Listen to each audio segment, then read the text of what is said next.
we're no longer a nation of law and order. And that's why I say no first, is because our house is on fire and we're ignoring a lot of the pressing issues.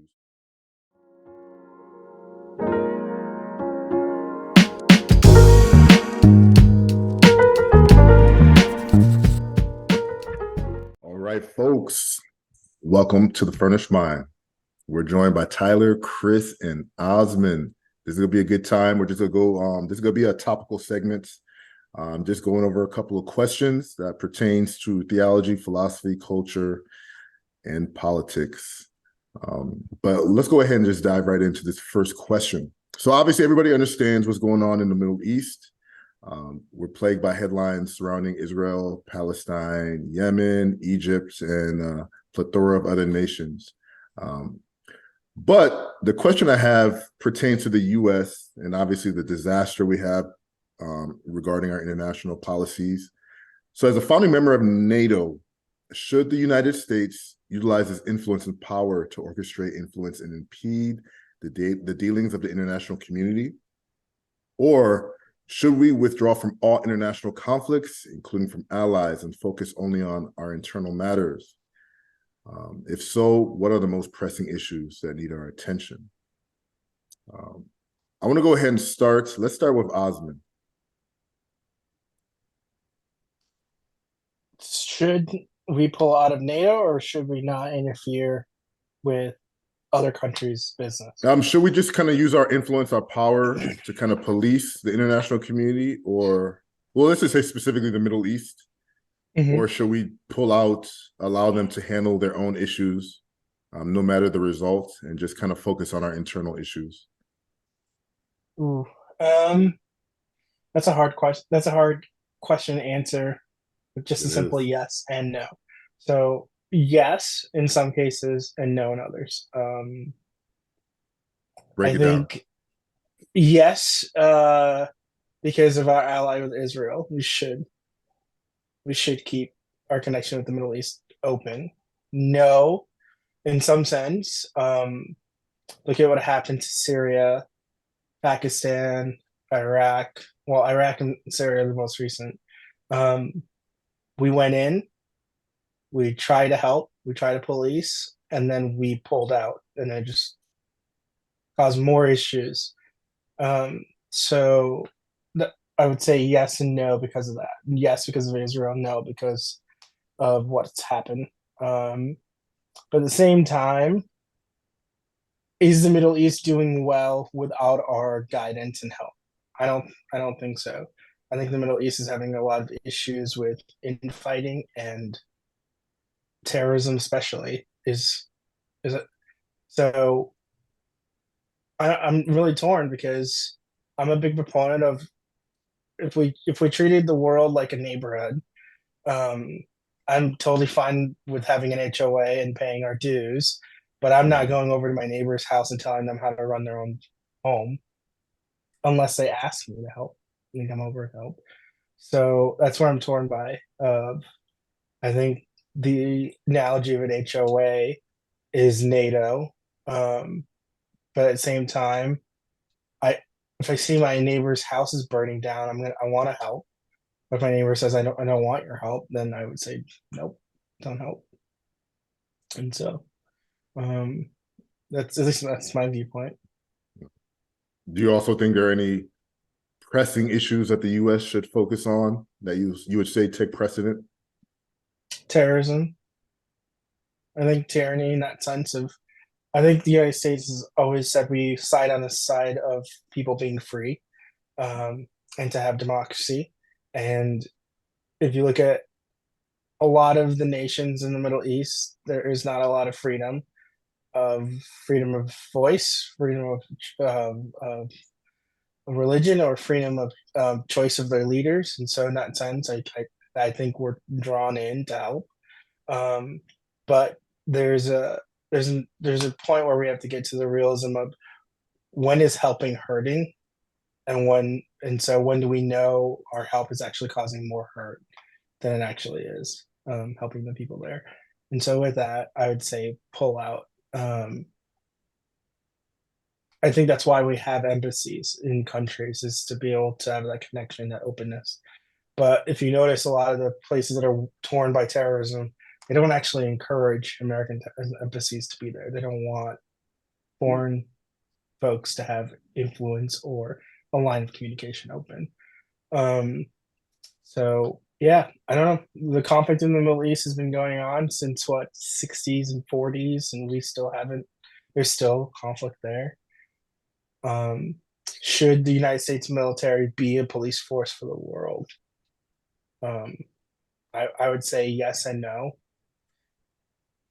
That's a difficult question to answer. Absolutely yes or absolutely no, for me at least. Okay. Let's pass it to Chris Hale. Utilize our power or just withdraw from international conflicts and focus on what's going on at home? Uh, I'd say there's a little bit of an isolationist in me, in that we, as the world's most powerful military, does need to focus more on homeland issues, chief of which being the southern border. Um, we're actually very expanded as is. Do I think it's really important that we police the world? To a certain extent. I think what one of our problems is, as the United States, we like to tell other countries how to govern themselves, or they must have democracy. We saw that with Afghanistan and taking out the Taliban and trying to establish almost a pure democratic style government in Afghanistan, and how quickly that fell when we weren't the ones that were propping it up. And I think that's one of our biggest issues, is the fact that we try to establish what we think is best for other countries, where their culture is different than our culture. Their way of life is different than our way of life. What works for us doesn't necessarily work for other countries, but yet it is important that we keep lines of communication open with other countries, as well as making sure trade routes with other countries are open. So that means open seas. We don't want China controlling the South China Sea and controlling trade routes, because that would be harmful for our economy. And if it's harmful for our economy, it'll also be harmful for the world's economy. So I do think the United States can play a leading role in maintaining free trade by sea. But in terms of um, we tend to put the most troops on the ground compared to other NATO countries. And that's where I see the United States maybe taking a step back. And, NATO is made up of 31 sovereign countries. And then there's other ones that NATO has friendly cooperation with and different partnerships with, but those countries themselves are not a part of NATO. And just from the history of NATO, it was founded to kind of confront the Soviet Union. And then once the Iron Curtain fell, a lot of those Eastern European countries actually came into NATO. And so I can understand why countries like Russia want to stop its expansion, because it's a threat against Russia. It's a threat against other countries like China, Iran, some of those other Middle Eastern countries, because they just don't value the same things that we in the West value. And it's all just a power struggle. And America always has been on top, but that doesn't necessarily mean that we need to rule others according to our beliefs, our systems of government, but have a little bit more, I guess, free flowing for other countries. Let them kind of come to their own decision about things. Do we need to be in every foreign conflict? No, I think a lot of it just needs to be dealt with between other countries, or another countries experiencing a civil war, especially some of those Central African countries. Um, yes, I mean, a loss of life is always a terrible thing, especially when it comes to war. but that does not necessarily mean the United States and NATO, to a lesser effect, needs to be the peacemakers. Sometimes it's just wars have been fought for thousands of years between different tribes, different countries, different territories. It's just the nature of uh, human life is just we're in sin and we war against each other. We can't prevent every war. We can't stop every war. We can't really affect the loss of life of every war, especially if we're unwilling to put troops on the ground at this point in time. We've really kind of taken a step back from Afghanistan and Iraq and willingly putting our troops on the ground. But if we're not willing to do that anymore, then I think we do need to take a little bit more of a hands off and let some of these other countries that make up NATO step up and kind of feel a little bit of the gap as we kind of withdraw more and more of our influence. Sure. Tyler Scoop. All right. So I want to jump in here and talk about, just respond a minute for what Osmond brought up about the idea of thinking of the world as a neighborhood. And if you want to help, there's nothing wrong with helping, right? As long as the neighbor wants it. I think there's a problem with that logic. And the problem lies is that if your neighbor's house is burning and they don't want your help, fire is going to spread to your house. And that's absolutely true of international conflict as well. It's not just in a neighborhood. One house is burning and another catches fire. Civil war spills over.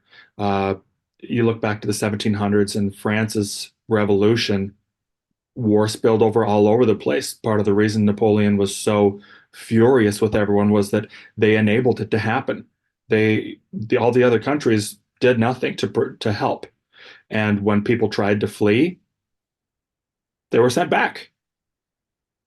They were sent back or they were chased and they were dragged back. And I think that in order to take a closer look at the actual effects of that today, I mean, we can see the battle, the post World War II battle of the United States stance against the spread of communism. The United States played world police for a long time trying to stop the spread of communism, and there was dangerous placements of communism. Cuba, the Cuban Missile Crisis is all because of Russia's influence on communism and the United States meddling and choosing not to meddle. You can play the devil's advocate and say, well, we could have done this or we should have done that. Ultimately, I don't think we handled it well. We averted crisis, but I don't think that we handled it as well as we would have liked to. You look back to closer to home, Mexico. If I remember right, it was during the initial 10 years of Stalin's power. It might have even just been before Stalin's power and Lenin sent him over, but there was a big push to try to convert Mexico to communism so as to engage against the United States, to tarry them, push them constantly, dog them. And I think that while that didn't work out against the United States, because Mexico just said, yeah, that's not going to happen. We don't want that fight. They were right to do that. There is today a border problem that we've got. And Chris, you brought it up. We've spoken about it a little bit, that the border it's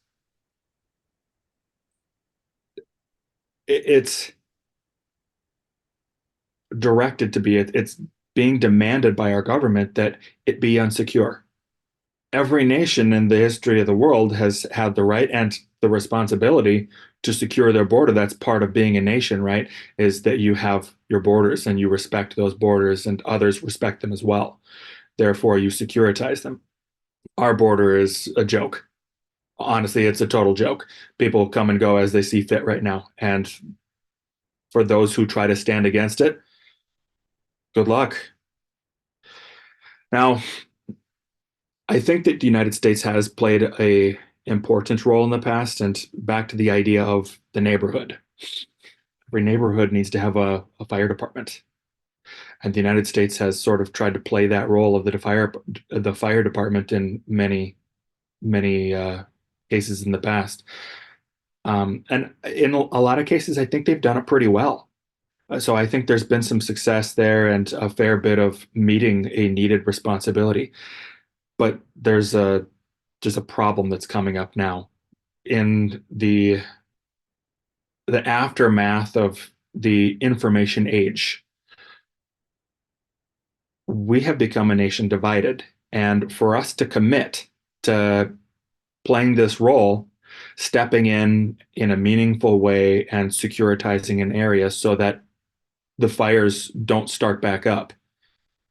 The problem is that people speak against it. And you can call me a conspiracy theorist, but I think it's because there's social strings being pulled, propaganda against it to try to drive people away from supporting these initiatives. And I think that our social climate is our first war front that we need to take account of. I don't think we are doing a good job of taking account of it.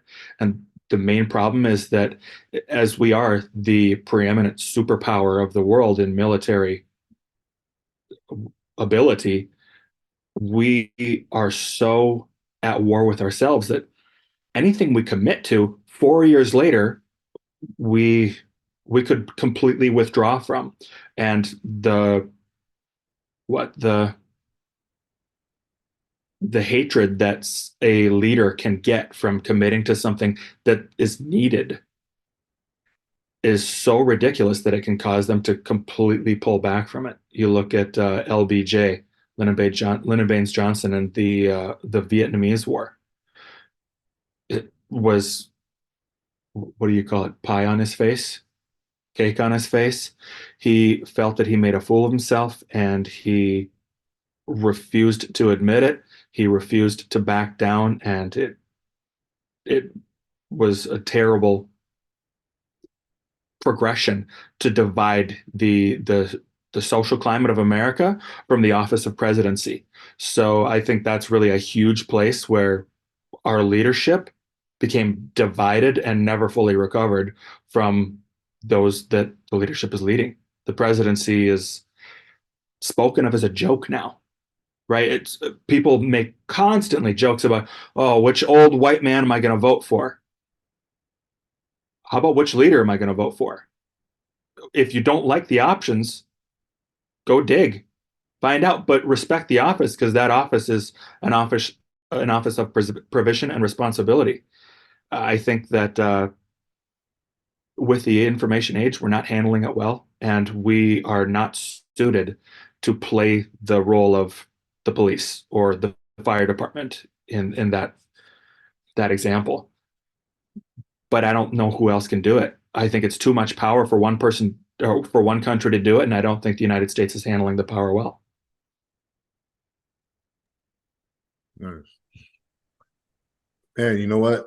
All very good answers. I would have to answer both yes and no as well. I want to start with the no first. So I think just to allude to what Chris just stated, number one, our house is burning right now. We have a fire that at least we want to believe we're trying to put out, but it doesn't look like our leaders are making it a priority, and that's the southern border, just like you said. The very foundation of being a sovereign nation is the ability to identify and protect your borders. And the fact that we allow that to slip to the position that we're in now, where when you see the footage that mainstream media refuses to put out, you see holes in fences, gates are wide open, border patrol agents are not policing. And if people do cross over, you see that they're giving them food, they're giving them medical treatments, they're giving them prepaid Visa cards with a couple $1,000s on them. They're giving them free cell phones with cell phone service. And if they're shipped into mainland America, they're being housed in hotels. You see sections of airports that are blockaded. They're allowing them to sleep in sleeping bags that are provided to them, water that's provided to them. And we're no longer a nation of law and order. And that's why I say no first, is because our house is on fire and we're ignoring a lot of the pressing issues. If we're going to be the greatest nation in the world, with all the opportunity that we have, why are we forcing our U.S. citizens to subsidize the lifestyle and the services for those who came here illegally? People don't realize that the waiting list to get into America is over 10 years long. We have the longest waiting list to allow legal immigrants into our nation in the world. There are people, I've read stories, just to provide some anecdotes of individuals who come here on work visas. And if you know anything about work visas, if you, the husband, get a job in the US, you get your visa to come here, your wife will not be allowed to get a job because she still has to go through the legal process of becoming a legalized citizen. So a lot of times you have immigrants who come here, they get the amazing American dream, which is allowing them to work in a great country, have all the services available to them, and their partners have to wait at home for about 8 to 10 years for their visa to finally get approved or maybe even declined. Whereas those who come here illegally, they're instantaneously allowed into our nation and all the services allowed to them, including healthcare. And that to me is a travesty. Number one, another issue I have is our administration specifically.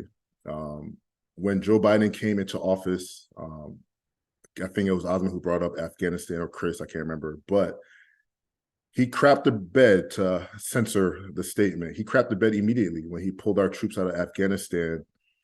And people don't realize that we were sustaining security in that nation. Because of our presence in Afghanistan, it allowed women to be liberated to a degree. The moment we pulled them out, ISIS moved in, and within 2 days, within 48 hours, they changed the name of the nation to the Islamic State of Afghanistan. We left behind billions of dollars worth of inventory, weaponry, tanks, and within 2 days, those same Islamist extremists were on video with the same weaponry that were registered to our US troops. He basically handed them a Lamborghini and all the bells and whistles for free. And we completely ignored the issue that he fumbled at immediately. So the part of the reason why I say no is because I just believe it's our administration that's just inept. I think Biden is just too incompetent a leader on the international stage, and domestic issues enough is trouble for him. International issues, he's already bombed Yemen, Iran. We've been involved in the Israeli-Palestine conflict. We've been involved with Ukraine and Russia. Our hands are just everywhere. So I think he's just in over his head. He's inept. His administration is inept. His vice president should be stepping in for his weak spots, and she's inept. So I think they need to just kind of lower their scope and their reach until the next president steps into power, and then we can reassess the issue. The reason I'll say yes, in terms of U.S. getting involved on the world stage, I think it's just the responsibility of a democratic power. We have the resources, we have the manpower to handle a lot of issues, just like your analogy with the HOA. Tyler's correct. If your house is on fire, unfortunately, that fire might spread. It might get to the second house and then the third house, and then we have a catastrophe on our hands. For instance, China. People will say China is our number one enemy on the world stage. China is trying to annex Taiwan. And if people don't understand what's going on with Taiwan, Taiwan produces 60% of the world's superconductor chips. Everything from our cars, our laptops, our cell phones. If our so-called enemy has the power to annex Taiwan, our cost for cell phones will exponentially increase. Our cost for vehicles, which are already overpriced, will exponentially increase. Everything electronic that we love and enjoy and makes our lives easier will now become a financial burden for us. Another situation to have is they're trying to annex Hong Kong. And Hong Kong has an issue. People look up the Hong Kongers and their plight and fight against communist China. They're blessed because they were a British colony. They're a British territory, and Britain gave them their freedom under a 20-year pact that allowed them to slowly phase out of British control. But China's looking at that as an opportunity to annex them. And they're like, well, we have freedom of speech, we have freedom of press. And if China annexes us, we're going to become communists. We'll no longer have freedom of speech, no longer have freedom of press. And we're not going to want that. So China, I believe that's the issue where America can get involved, because the Hong Kongers are protesting and mainstream media is not going to show anybody that. And then we can move over to Ukraine and Russia. Russia, if they annex Ukraine, I don't want us to keep sending them money. The Ukraine issue is unique because it's more of an ally issue, because if Ukraine is annexed, Russia will have a monopoly on natural gas production for the entire EU. And we're all their allies, and they all do not like Russia. And if they're asking us to get involved and prevent this from happening, I understand why we're going to do that. The UK is probably our number one ally outside of Israel. And they're like, hey, if we don't want to be under the thumb of Vladimir Putin, we don't trust him. We don't like the way he carries out policies and his political opponents disappear. And if we try to fight him in terms of natural gas production, we're screwed. So I like the fact that America can get involved with that situation. We can get involved helping out China, and what we do in the Middle East. I think it's been a mess under this administration, and I would also say we need to diminish our reach there. We can support Israel, but I don't like the fact that we're trying to bomb Yemen and Iran and all these other nations. I think that's just too much. I think Biden's in over his head. But that's kind of my 2 cents on the issue. I don't know if anybody has any comments.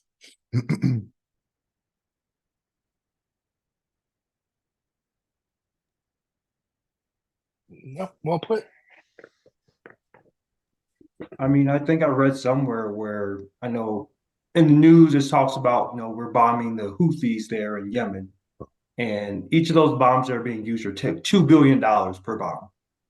$2 billion per bomb that we're using. And also, from what I hear, it's actually not very effective. It's not a strong enough deterrent, because they're still pretty active there and still capturing ships and using anti-ship missiles and things like that. So we're wasting $2 billion per bomb for a deterrent that's not actually working as a deterrent. And Correct. we, the United States, are footing the bill. United Kingdom isn't footing the bill. France isn't footing the bill. Spain, Turkey, Finland, they're not footing the bill. We are, for something that's not even successfully working. How does that look for us on the world stage when we're supposed to be the leaders of NATO and we're the one footing the bill for everything? These other countries are not footing the bill. So our debt is going higher and higher and higher, footing the bill for foreign disputes that most of them, I'll say most of them, not all of them, but most of them we probably shouldn't even be involved in the first place. Let me ask you this, Chris. Do you think that will there be a domino effect? Let's say if we can stabilize Israel-Palestine, they come to some kind of peace agreement. Do you think that will stabilize the region? Because a lot of political pundits claim that if we can focus on just Israel-Palestine, we can stabilize that, everything else will fall in place. Or do you think it's just like a wildfire? There's just fires all over the place. And I mean, it's a wildfire. You try to put one out and 2 or 3 pop up. You still got the Houthis there in Yemen. Saudi Arabia and Iran still have their issues. You still have Hezbollah there in Lebanon, north of Israel. So even though you may deal with Hamas, you still got another terrorist organization just north of Israel who have a lot more firepower than Hamas has. So you can try and put out that fire, and then 2 or 3 are still going to burn.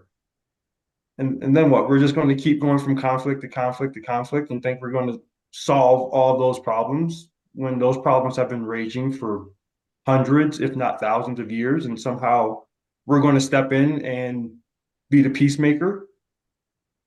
It's not going to happen. And it's an unrealistic expectation that the United States puts on itself with trying to be the police and the big brother to all these other nations. I agree. I totally agree. What is it? I'm looking it up.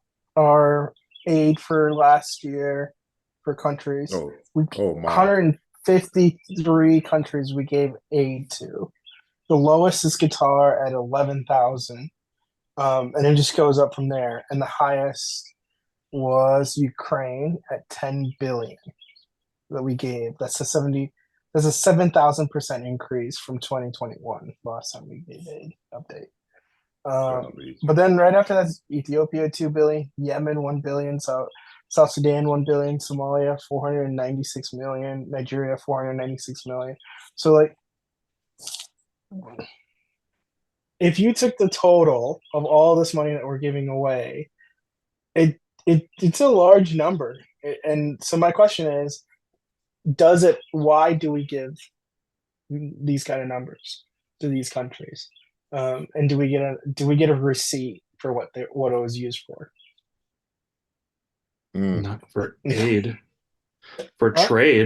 trade and aid are totally different. So the This United States, is just aid. yeah, I Yeah, they know. don't keep track of it. Right. No, it's gifted.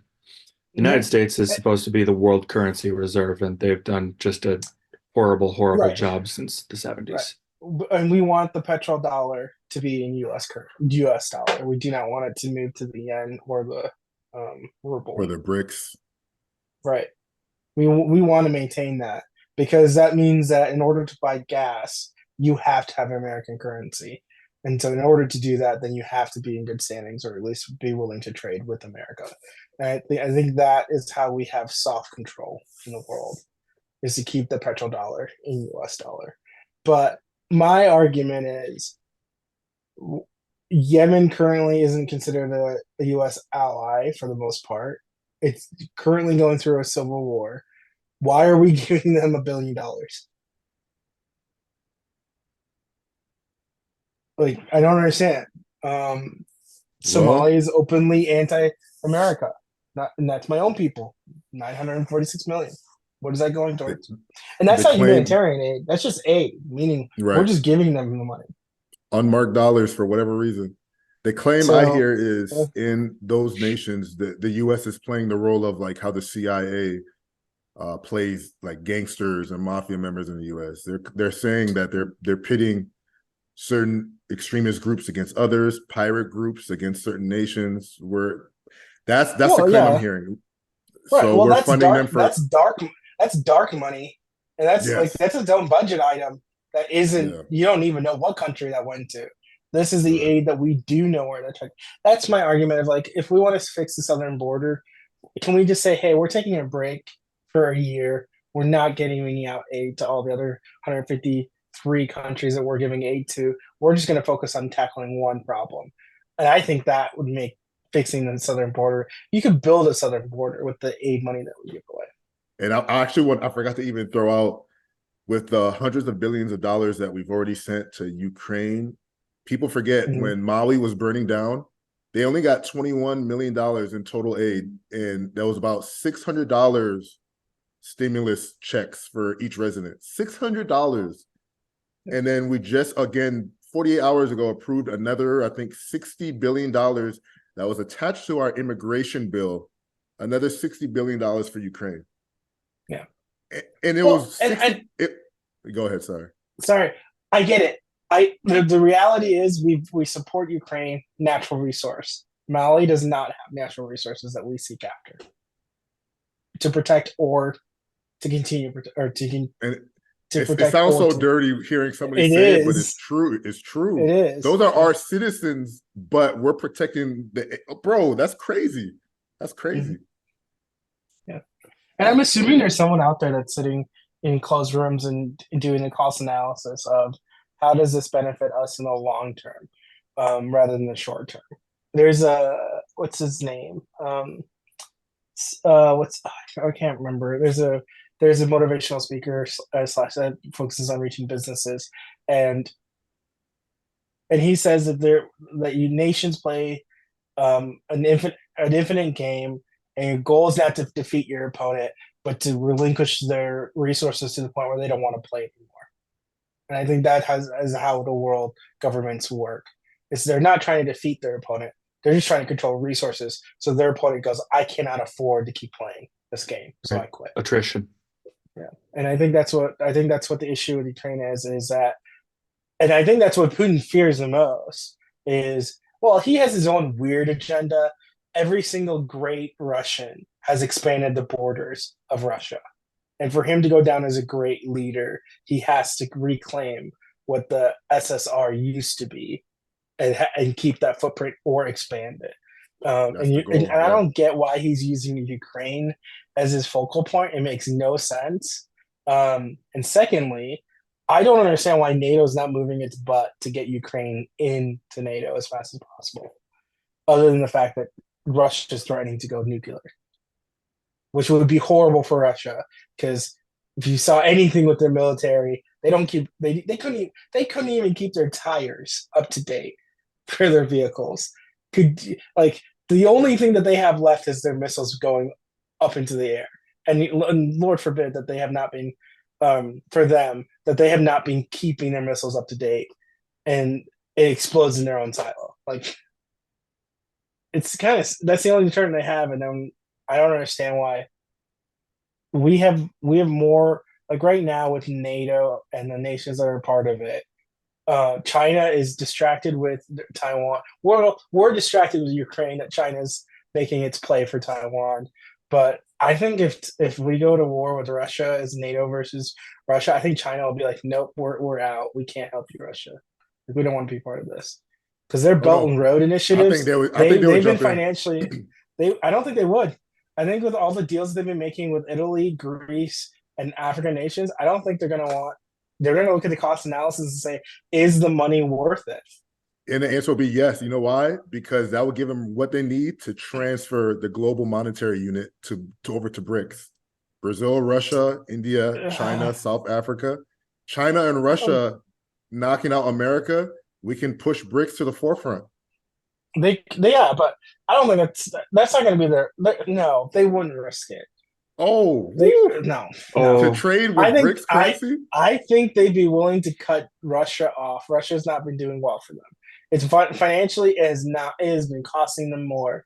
I think they'd be willing to say, we're just going to cut ties with Russia and just move on our own. They're already doing debt entrapment with their loans with nations already. You think so? I'll say this. What do you think is preventing Russia from annexing Ukraine and China from annexing Taiwan? NATO and us on the Ukraine side. China, also us. Yeah, mutual interest. You take out the they literally have annexed part of Ukraine. Yep, they have. They've already moved the border. That's correct. I mean, they've taken Crimea, what was it, almost 10 years ago, and they've taken a good chunk of the eastern side of Ukraine already. So, yeah. I think that's why we're sending more aid. Trying to help Very good. push it back.